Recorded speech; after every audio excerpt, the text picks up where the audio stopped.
Suneera Madhani. Suneera Madhani. Without much further ado, I'd like to welcome Suneera. Hi, I'm Suneera Madhani, a mom of two, daughter of an immigrant, and an unlikely entrepreneur who built $1 billion business. Yes, billion. Now I'm doing it again and building my second unicorn, Worth. Shockingly, less than 2% of female founders ever reach 1 million in revenue, and I'm on a mission to change that. At CEO School, we mentor thousands of women to help them level up in business and in life. We believe that you deserve to have it all because honestly, nothing bad happens when women make more money. Grab a seat because class is officially in session. Welcome to CEO School. Hi, everyone. Welcome back to the CEO School podcast. I'm your host, Suneera Madhani, and we are at my house. There's no more fancy studio. There's no more fancy lights. There's no more multiple bajillion cameras. It's just me in my house, in my living room. And you're going to probably see my dog. You're going to probably hear my kids. You're going to this is what it is. But I'm so excited to welcome you into my home and to welcome my friends into my home. And so Tamara is going to be our first ever in-person on my couch interview. Tamara Munoz is a dear friend of mine. We've been friends for years. She's here in Orlando. She is super mom, super CEO, super pregnant. And she is the CEO and founder of our behind the screens operations company. And her company is actually called Behind the Screens. She is the go-to ops expert. So everything business operations, automations, tools, technology, and honestly, just constantly saving me time. And there's always like a better, cooler, faster way to do things. And so I've invited Tamara here to the show because you've completely transformed my business at CEO School fully. Like you handle every single thing, your team handles all the things. And there's just so much I think our audience can learn from you on how to effectively, I feel like ops is so scary, but you make it so easy. So today I'm welcoming Tamara to the show and we're going to dive into all things scaling operations, but honestly, how to save time and to wrap our heads around the right tools and things to use. So Tamara, welcome to CEO School. Thank you. I am so excited to be here, and I'm so excited to be in your home, just with everything and your beautiful family. So thank you. Isn't it crazy? So it's Friday. We're actually about to go to Disney World right after this. This is like real life. My life is so full. Yes. It's so full. And my house is so full all the time and I'm so grateful for it, but everybody comes to my house. So the amount of people that I see in a day, even whether I'm in the office or not, it's wild. I really do think one of my, what were we were doing the day in the lives recently. Yes. I was one of my day in the lives totally needs to be just how many people actually walk through that front door. But I'm so grateful that you get to be here. And I'm so grateful we get to do this on the couch. I know, we can just relax. Yes, how are you feeling? I'm feeling good, a lot better. We're in the second trimester right now. So I'm past the nausea, not past the exhaustion, but oh my goodness. Pregnancy naps are the best. This is baby number 3 now. Baby number 3. Number 3. Okay, so you've got to tell the audience a little bit about your company, and then also I would love to hear how you got into this business. Yeah. So how did you start? Tell us a story. So I think with most things, it was an accident how we ended up here. You mean pregnant? I'm just kidding. I mean 3 kids in, I don't think so. But we're talking about the business, guys. But yeah, so I've always had an entrepreneurial spirit. I've never just had one job. Mm-hmm. I've always done several things. And prior to starting my business, I ran ops for companies like Disney and Starbucks, big teams, big operations. And I loved it. However, you burn out very, very quickly in those types of environments. And while I loved what I did and I had incredible leaders and mentors, there was just a lot that happened. Specifically in 2018, my grandmother passed away. And she raised us, right? So I grew up in a multi-generational home. I'm Latina, so I grew up with my grandma in the house with us. So it was just very difficult for our family to navigate that loss. She was very, very old, had a long and beautiful life. So it was expected. However, having to ask for permission to be there for my mom, only getting a couple days of bereavement, that was very difficult to navigate. That was a moment where I was like, I gotta make a change. I gotta move on. By that point, I was already doing virtual assisting work, trying to find my way out of corporate. because I also wasn't trying to go from corporate job to corporate job, watching my peers. I didn't have kids at the time, but watching my peers put their kids down to bed on FaceTime. That was very difficult for me to just witness, because I know like the pain that they were feeling as like mothers and even dads of like not being there for their kids in that way because they had to work and we had very late nights and things like that. So I was like, okay, you know what? By March, I'm going to replace my income. I found out the number that I needed. Virtual assisting was the easiest way for me to get out of there. So that's what I did. I started virtual assisting. I replaced my income right away. And so for those that don't know what, like, I mean, everyone here probably will know that, but what is a virtual assistant versus a regular assistant, and what is a VA? So a VA, there's many things that VAs can handle. The most popular type of VA is administrative, so supporting with all things calendar management, inbox management, appointment setting, things of that nature, data entry, like tasks like that.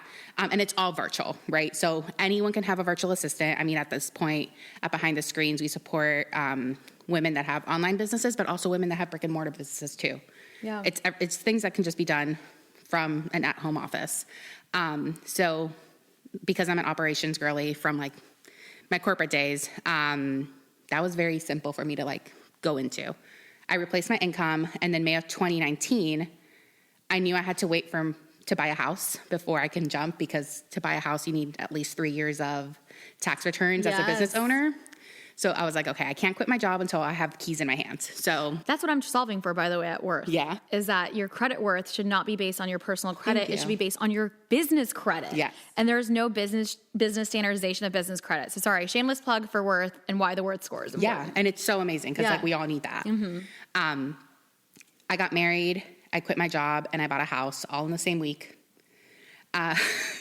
Like, how does that, like, there's only one kind of human. It's an entrepreneur. Like, this is actually, like, you just make decisions, and you're like, now that we made a decision, it's, like, all happening. It's all happening. And it was the best thing I could have done, right? So I was...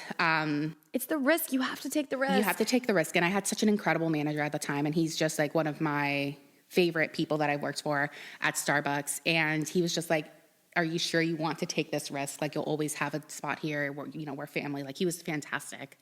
But I was like, yeah, dude, like, you'll never see me again. You're like, bye. Like, I'm taking this risk. I'm going to make it happen. And it's worked out. I mean, it's almost 6 years later. And we have I went from a team of me to now we have over 14 women working at Behind the Screens. We quickly outgrew virtual assisting and moved on to online business management. And that has been such a journey in the best way.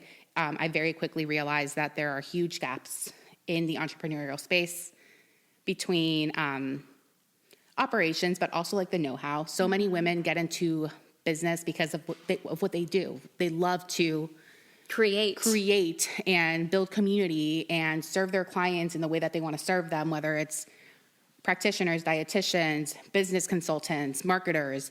They're not in it for the operations, the systems, the data entry, the not so sexy side of business. No one goes into business for that. No. And that's what you get really bogged down with, right? And then that's what is like when you start realizing like you're working 24/7 on actual stuff that you're not passionate about. But it is also what needs to happen. Like your business needs those systems. It's a huge part of scalability. So you can't scale without those operations. You can't have a business without those operations. And so it's instrumental. But we feel like as business owners that we have to wear every hat. And we have to know how to do like every single thing when there are just experts that you can go to help solve that. And that's the difference between being a business owner and a CEO, right? The difference between being a business owner and a CEO is knowing what tools and systems you need, how to delegate, how to make quick, fast executive decisions to make the next possible step in the needle. It's not for you to go get that touchdown. It's for you to get the first down, then the next down. And you've got to be able to delegate. You've got to be able to manage your time effectively. You've got to be able to build that team, and you've got to be able to have those systems work for you. And that's really that difference between business owner and CEO. But having a team like yours now is what you now go in and say, you be the quarterback, we'll be the rest of that team. Yeah, absolutely. And that's what we built at Behind the Screens. Now we're like a full service agency. By the way, I just love that name. So can we just have a moment for, it's actually, so her whole thing is BTS. Yes. And it's Behind the Screens. And you really are behind the screens. Yep. You're really behind the screens with like 9 kids behind you all the time. And I love it. But you are really behind the screens of our business. Like everything goes out so seamlessly. And also you find ways, I could brag on you forever. I love working with you guys. Like I truly love our relationship. I mean, we've been friends for so long, and it's kind of scary when you go into relationships like this with friendships. I really, really do stay like, kind of like those are like strong boundaries that I do have, but you are the best in what you do. And so it's been game changer. Like I refuse to I build teams internally. So I've always built teams. At Stacks, at Worth, I build teams. So I've always taught my teams how to fully take on the operations. At CEO School, this business is different. It's a small business. There's like very like clear, like we've got 2 communities. We've got Millionaire Founders Club. We've got a podcast. Like these are the things that need to go out. And so it's very operationally like check. And so we've had internal people do it. But I do feel like we've almost limited ourselves to their knowledge, and in the online space, in the media space, in the social media space, and all these things, you also have to be relevant to the tools, to like how to drive things more efficiently. And since we like made that switch to say we're gonna go full, we've literally eliminated almost like all of our team is now your entire team, because it's just so much easier to have everything under one roof, and it's just going amazing. Well, thank you for that. And I appreciate that. And we work really hard to make it simple for our business owners, because you guys have so much going on. Most of the people that we work with are multi-passionate. It's not just one job. Yeah. They either have the business and they're moms, they have the business, or they're starting a second business, they're speakers, they have podcasts, they have YouTube channels. They have so much going on. And so much production happening that they don't have the time to sit there and figure out all the nitty-gritty things and chase payments down and focus on building scalable systems. And that's another thing that I notice a lot with business owners, like specifically online, but entrepreneurship in general. You're not thinking long-term. You're thinking about the next thing. So when you bring someone like a business manager, an online business manager into your business, we have the foresight of, let's think 5 years from now. What systems do you need to implement today so that your business is scalable? If you go viral tomorrow, do you have the systems in place to bring in all the business, to capture all the emails, to nurture all the people? Yeah. Most people don't.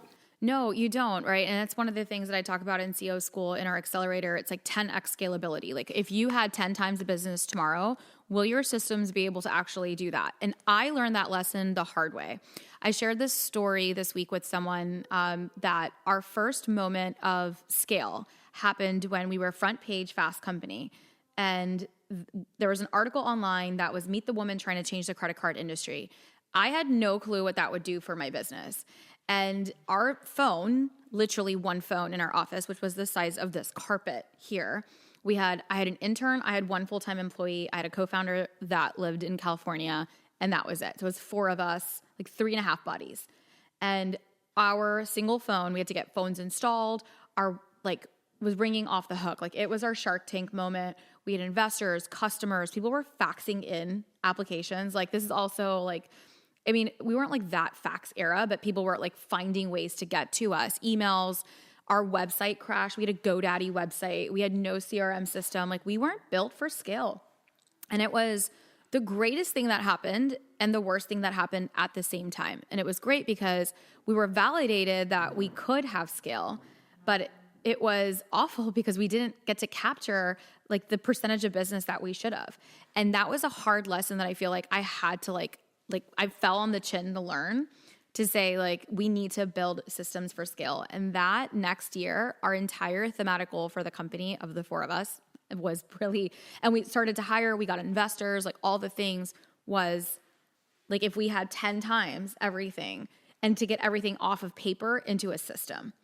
And our CTO, who was that, architect and operational, like he knew all the tech, he knew the technology, really helped build like those systems in place for us. And it was a complete game changer. We've never looked back. And every single point We're like, we need to hit to the system where it's 10x, and then hopefully we break it. Yep. And then that's like the next point, you break it, and then you got to build again for that next 10x. So it doesn't matter. So if you're listening, wherever you are in your journey, if you are that solopreneur starting out, or you are that $1 million plus business in that 2% club, what got you from 0 to 6 figures is not what's going to get you from 6 to 7. And it's definitely not what's going from 7 to 8 for scale. Like, that's not it. At every stage, you need to revamp your systems. You need to revamp the operations.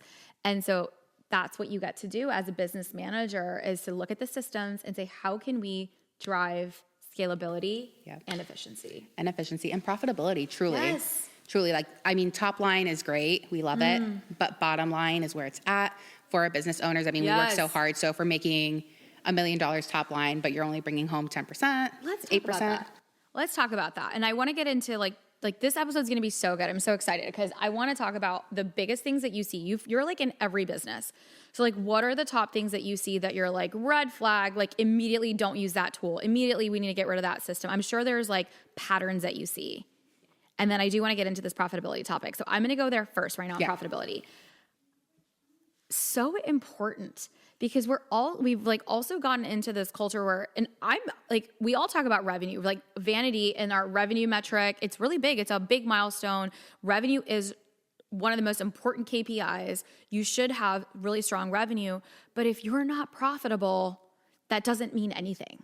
Right. And there's certain businesses that don't have to be profitable if you're venture backed and you're investing for growth. And so not every business needs to be profitable, but if you're not like investing for growth, then you should be profitable. And even when you're investing for growth, you want to do it in a profitable format. So I still believe in a strong EBITDA, strong profitability, having strong margins in place. That's one of the things we talk about constantly inside of Millionaire Founders Club, is like, what are your target margins across your products, across your thing?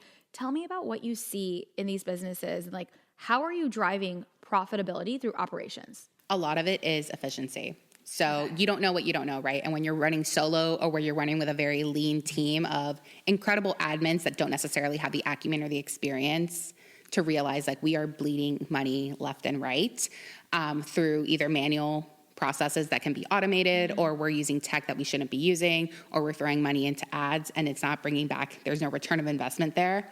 When you don't have someone looking at those things, and as the CEO, you're not really thinking of those things, you're thinking of like, how can I bring in even more business? It's very difficult to stay profitable. It's really easy to spend money when you're a business owner.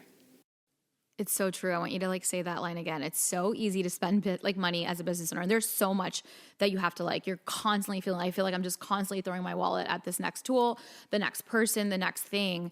And you have to be able to track measurement of success. And I think that's what operations really allows, is the trackability of what is important to see that successful. If we are spending money on ads, how do we track that that is successful? How do we track that that return comes back?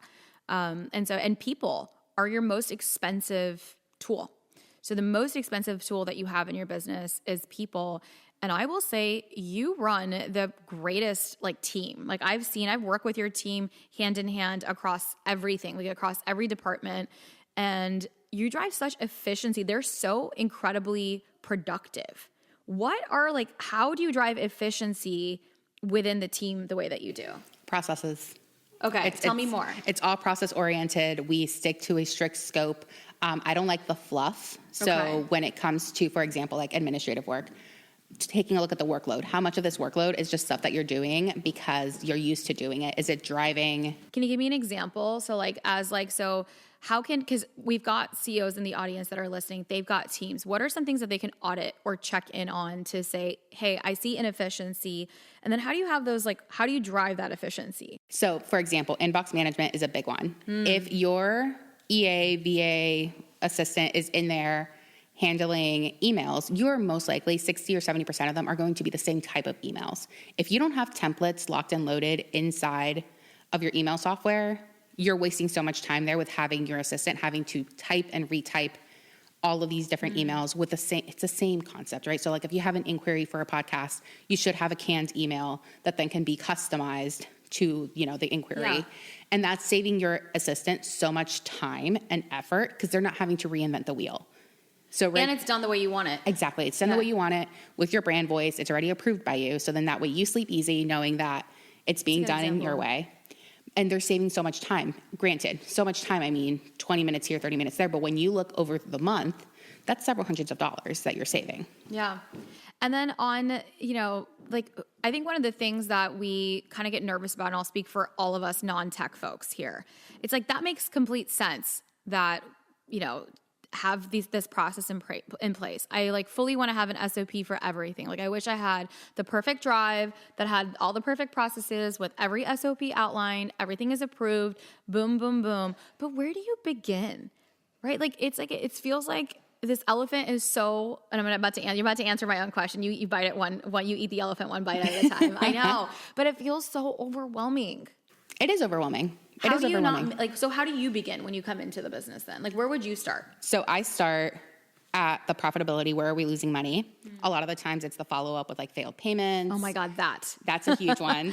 So immediately we just like recoup the investment through that and create a process there. And then the next thing is client facing so that we retain clients. So then that way we're not losing money. Okay. So anything having to do, with like profit loss, but also client experience. Those are the two places I start every single time. They make the most impact on the business. Once that's all set and it's all streamlined and the team is trained on it, because you can have all the SOPs in the world, but if your team is not trained in executing, it does not matter how many documents you have. Okay, so step number one, if we're just beginning from scratch on like what would be the biggest things to go solve for in profitability would be go check on payments and having more systems streamlined for payments. And then 2 would be on the client experience. Those would be your top 1 and 2 to go tackle in operations. I think that's such an important tip. And payments are truly the heart of your business. And even I, the person who knows this, who's created an entire payment network, that like even within CEO school, like when you came in, that was the first place that we sat and we're like, so many failed payments, so many customers that are still in our systems that don't need to be, that we need to like just clean up the experience. And so starting there is definitely the first place. I fully agree with that. And you can create processes in place that like, even if you don't have that extra team to like the accounting person or that team member, even having those templates to go collect your money.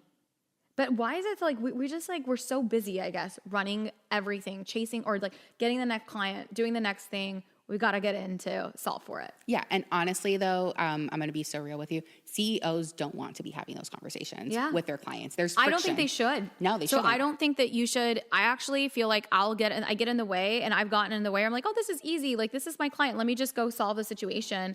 And it actually is not the right way of communication. Like, your team should be handling payment-related issues with the client. So I think that that's like a very important rule to have, where you as a CEO, you should be able to come in if we can't resolve the issue. But support, payments, accounting, that should be with, even if it's an alias account that does it or an assistant that does it, it has to be separate in communication. I agree with that. 100%. Like, as a solopreneur, like you said, an alias account, hey, it's my assistant, blah, blah, blah, have them do it. However, there needs to be like that emotional separation. As business owners too, we are so emotionally involved with our business. We should not be making emotional decisions, but we are still emotionally involved. And when it comes to failed payments, recurring failed payments, we're going to feel some type of way about it. And that's so normal. 90% of the time, the client doesn't even know that the payment failed because they're so busy. That they have no idea. And then it just is like completely racked up. Right? Exactly. So payments is the first place that you go into, usually where you find the biggest level of like, let me go fix this. And I love that you talked about client experience, because last episode, we talked about falling in love with your customers. And I do think that that's one of the things, like when you and I sat down to talk about Millionaire Founders Club, we got this huge program off the ground. And, I was like, it went really well, but now we have like all of these women in. How do we just create that super client experience? And it was like actually listening, not just the customer surveys, talking to members. We're like, how can we elevate communications? How can we elevate onboarding? How can we elevate even things like, when we show up for our Zoom calls, and like we've gone through like so many iterations of just pain points, and an operational brain can just see it, solve for it. And so I love that we talked about client experience. It's so important. I mean, and clients are the life and blood of your business. They're the reason why we're in business and why we do what we do. So it's just so important that their experience is seamless from beginning to end. And happy clients refer clients your way, and great people know great people. Yeah. Great people do know great people. You have some good one-liners, Thank you. Tamara. Okay, I want to shift gears a bit and talk about, I feel like you know so much crazy. I feel like our offline conversations are so fun. Just, you get to see people's businesses, and it's like literally being in someone's house. You're in someone's house. You could see if they're messy. You could see what's on the table. You could see you could see all the things. What are some of the biggest mistakes and I want to be graceful. We're all making mistakes. I mean, you came into my business. There's a million things that you were we're going to fix this right away. But you've come into so many different businesses that you serve. What are the top things that you see or patterns that you see in operations that are so solvable, and that you're here's the top things that let's look at those in our business? So entrepreneurs, there's a blueprint for us, right? So we're all the same at our core. Visionaries, we all have a million different ideas. We all try to execute all the things on our own. We all think that we're the only ones that can do a specific task. Mm-hmm. All of that lends itself to overwhelm and nothing getting done. So when I come into a business, more often it is just half-finished projects, half-finished thoughts, half-finished tasks, and a very overwhelmed and passionate individual that just really wants these things to work, but they don't understand why it's not working. Mm-hmm. And the reason is that you can't do it all. You can't be the CEO and the COO and the CMO and your accountant and your social media. There's no way that you can do all of those things. In the beginning, sure, you have the drive and the hustle and the desire to make it work, to hustle through 6 months, a year, 18 months. But then you hit a wall because you can't do it all and deliver quality. It's very true. So coming in, it's just... We've all been there. We've all been there. And I feel like if you haven't been there yet, you will be there soon. And it is a true marker of... A business. A business, yeah. We all have to go. It's like a coming of age type of situation. A rite of passage. A rite of passage, yeah, where... You got to go through it. You have to go through it. And then the biggest mistake that I see is business owners not being able to let go of tasks, of responsibilities. Because, it's my baby. This is my baby. I've worked so hard. And it's true. Your business is your baby. You put so much love, blood, sweat, and tears into it, late nights, weekends, and it's okay. But someone else can do these tasks better than you can. You are so good at being the business owner, the practitioner, the consultant, the speaker. You're not necessarily the best at admin. You have friction around it. You are procrastinating. It's taking you 3 times as long to get through that inbox because you don't want to do it. Yeah. You don't want to do that. So the pattern is not letting go. Not letting go. Not letting go, and then the half thoughts, doing it all, right? And it's all stories. It's all stories. And it's easily fixable. And what are those stories? Because I think the story in my head before is no one can do it. Then my perfectionism. That's the story I for sure can validate. And then it's too expensive. Right? That's the biggest thing that it's but the right tools can also affect. You don't always need humans for everything. Can we talk about that? Yeah, you don't need humans for everything. Tech can take you a long way. However, it's more expensive to fix a problem than it is to get the right people in at the beginning. Because you're wasting not only time, but you're wasting money, effort, energy. So if you were, for example, people always ask me, when should I bring in a virtual assistant? Mm-hmm. And it's if you're making $4,000 to $5,000 a month, not that much. $4,000 to $5,000 a month, you can afford a virtual assistant to come in and start taking. Even if it's part-time. Part-time. And by part-time, I mean 5 hours a week, 10 hours a month. It doesn't have to be a lot to start, but it frees you up. Mm-hmm. And it gets you in the habit of delegation. Yes. And the more that you delegate, the more time you have to go make money and to network and to get in front of the right people. So there's a lot that we can do there. And it's really easy for things to get done the way that you want it to get done when you have processes. And you don't have to have these complicated 12-page PDFs and videos.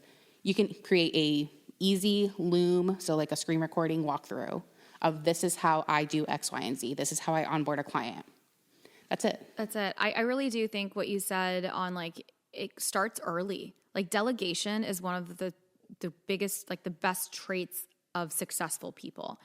And I see constantly that we hoard it. I literally will fight with like my husband. He like has always been a small team guy. Him and his partners literally do everything. We're like the complete opposite of like, I'm like, my family calls me like master delegator. My mom's like, you would literally delegate out having your children. I'm like, I honestly, I would have if I had like the option to. I could delegate every single thing out. And that's not always like a full good thing either. Cause then like right now when I'm like building a startup again and I have to like be the one to do, I like forgot. I'm like, who's going to do that? I'm like, oh yeah, that's me. Like, it's like literally talking to a mirror. I'm like, I got to do it now. But it is such a strong skill set. And I think that you have to like, once you kind of embrace it, it unlocks that next thing. And we always talk about like, it's the $10 task versus the $1,000 task.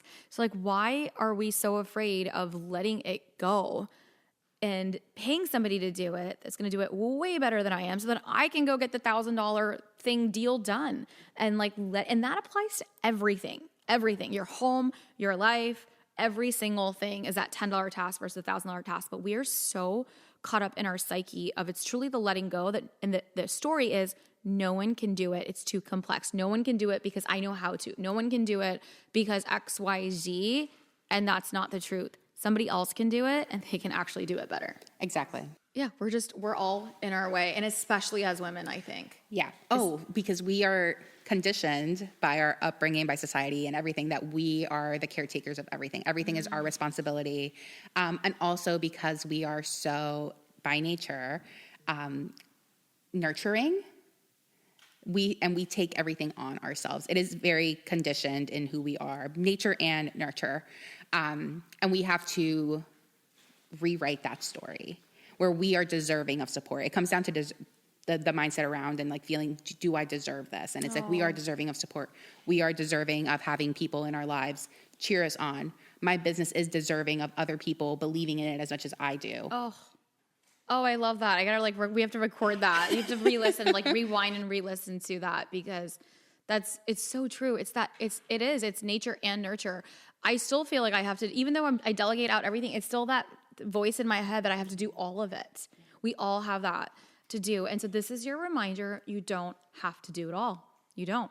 You get to do the things that you love. And and to be successful, you're still going to have to do some things that you don't love. So let's be honest. You're still going to have to do things that you don't love, but the administrative part, the majority of like the mundane stuff can get off of your plate and it could be operationalized. Yeah. Right?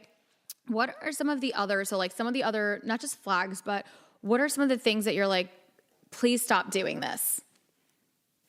Just say it. I love this. So just say it. You know how like the other day I gave you an Airtable sheet and I had like your own tab? Yeah. That said Suneera and then just use this sheet. Just use this sheet. Yeah. So when my CEOs go in and they just want to get something done now because they've had a bout of inspiration and then like all the tech breaks because they don't know that there's like 5 zaps behind it and a bunch of other things that are contingent on a specific trigger. So it's that control piece of you can delegate. And again, if you have a team that you trust that has proven themselves, trust them to execute and have that foresight of, I love that. That's so funny that you like brought that up because I asked for something. I was like, oh, let me help you with like, there was like some like payments that were due or whatever. I was like, I'll go in and I'll write my notes. So she sends me back the Airtable, which is a new tool that we're using. And I want to get into the tools, like your best top tools.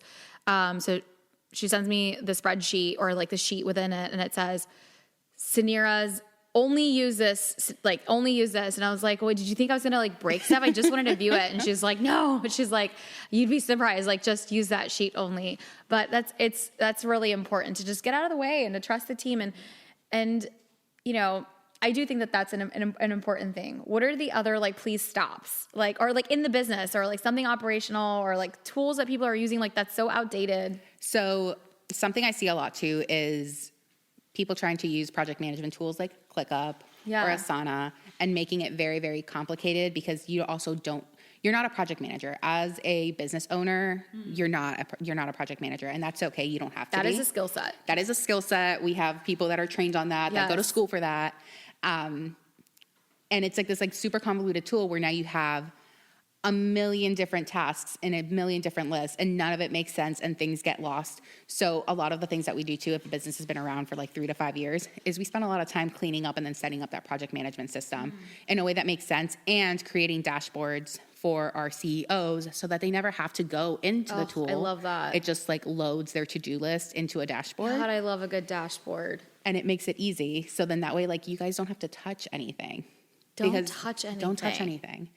Don't touch anything. If you take something away from this, is once you have like an ops person, don't be touching things. Isn't that funny? I feel like this is like, I feel like it sounds like me as a mom. I'm like, don't touch anything. Like the house is clean. Like I just did it. Like we have this like, just don't touch anything. Don't break it. That's so funny. What are your favorite tools? So kind of like, what are the tools that are, I think technology has also evolved so much. And I'm like, there's so much great AI stuff happening. How do you feel about AI? What are your top tools that like, sometimes it can be so overwhelming? What are the things that you're using? Yeah. So it really depends on the business. We customize our tech stack based on the business that we're going in to, but specifically for my team, we use Slack for communication. Check. Incredible. Yep. I love Slack. I love Slack Pro. We can go back as far as we need to. The searchability is great. You can drop your voice memos and it automatically creates transcripts, which I really enjoy. I did that yesterday. I actually didn't realize that there was voice notes on Slack, and my team is like, I sent a voice note and they're like, now it's on Slack, but it transcribes it. So that's good. And it makes it so easy to search. So like you save so much time there. So love Slack. Okay. Internally we use ClickUp. I love ClickUp the way that I have it set up. It's easy for me to see my team's workload, where they're at, the accountability piece. So we also do time tracking in there, which helps a lot with literally everything and with the type of work that we do. We use Monday and we're pretty happy with the tool too. Yeah, Monday's fantastic too. It's the same thing, different name, truly.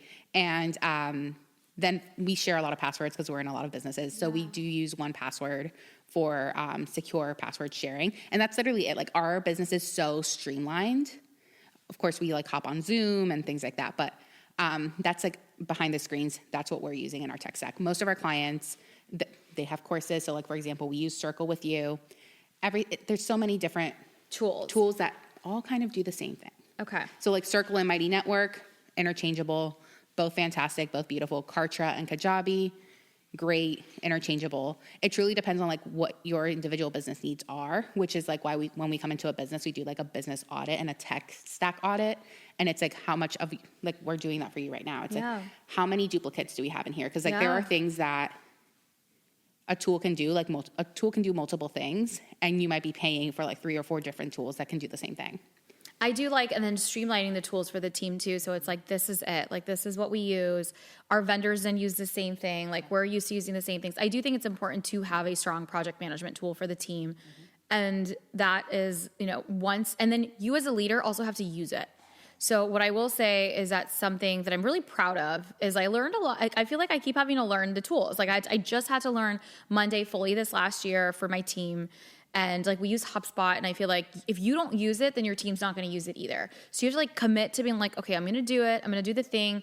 And you just have to use it. And so you do have to use it. I'm a big fan of Google Suite still. So like everything is still Google Suite. So I don't have separate Dropboxes or this, like everything is just in Google Suite. So like the simpler, the better. And you use a term called Zap. Zapier. Okay. So that shit scares me. Tell me like that. It's literally like the name is Zap too. Like that is like that is what that is. Tell me about the Zap.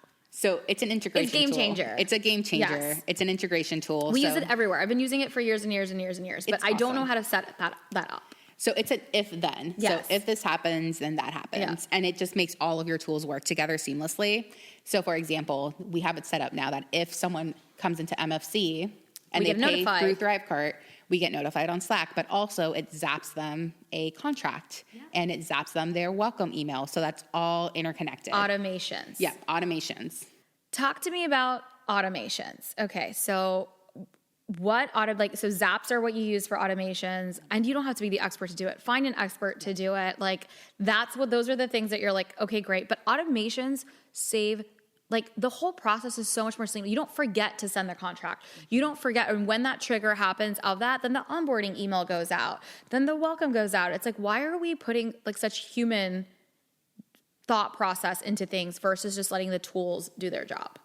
A lot of it is that you don't know what you don't know. Yeah. Or the fear around implementing it because you don't know how to integrate something.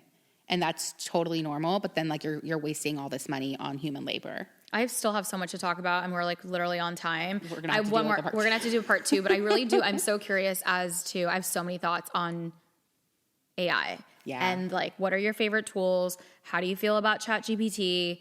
We could probably like spend forever on this, Yeah. but just high level, give me like what we should be thinking about as business owners today. Yeah, that's like a whole other situation. But AI is, I believe, So if you it's your want friend. Tamara back, screenshot this right here and say, we want more ops.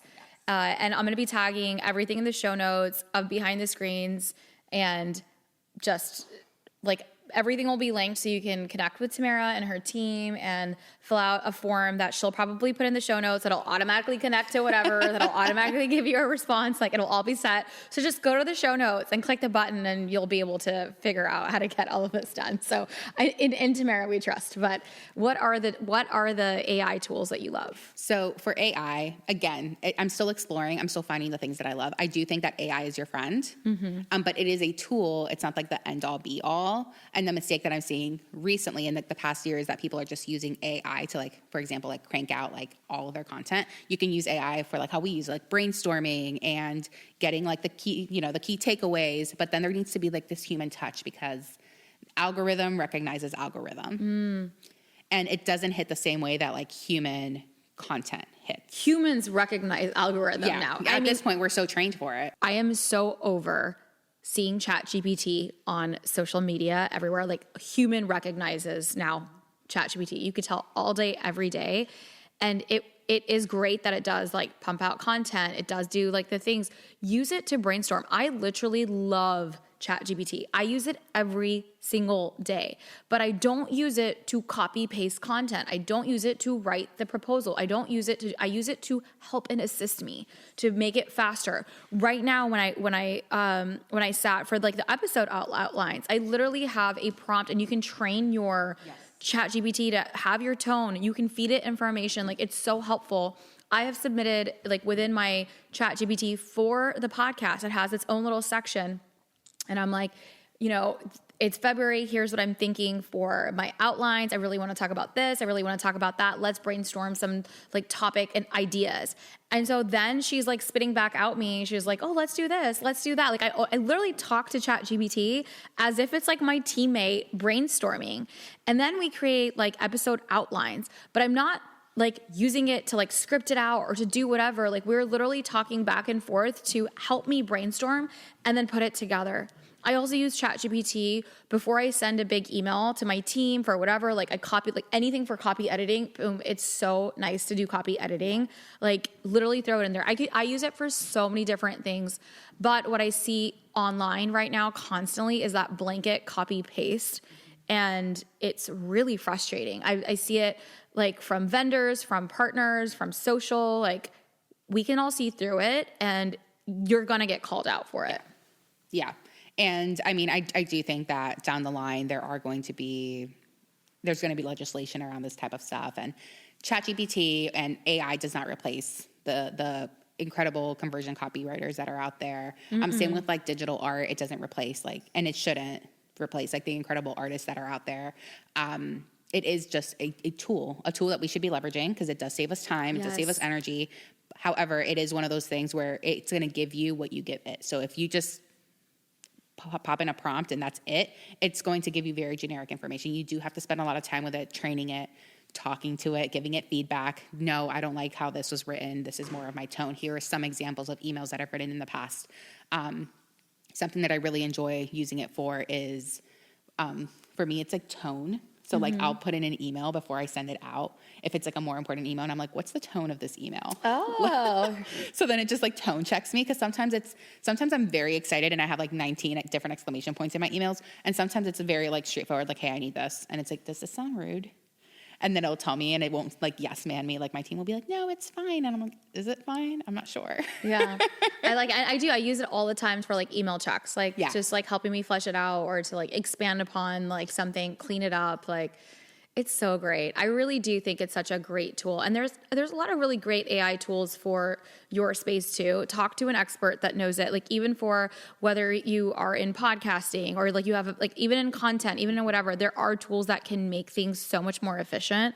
It's fantastic when used right. And I'm actually really curious as to like how it's going to grow. And I think that like AI, we actually dropped AI from Worth's name, by the way. So it was Worth AI. We actually dropped it from like the logo because AI, we're actually using like generative AI and like how we're using it is really, it's patented. It's really unique. It's all the things, but AI is going to be par for course. Like it's going to be how everything is built. So now everything is going to have that. One of my favorite AI tools actually is a note taker, and like a great note taker during meetings. I don't like that it sends like you have to know how to like control your settings so it's not sending read receipts to everyone because we get those from other people. If you use a note taker, make sure that it's turned off and it's private.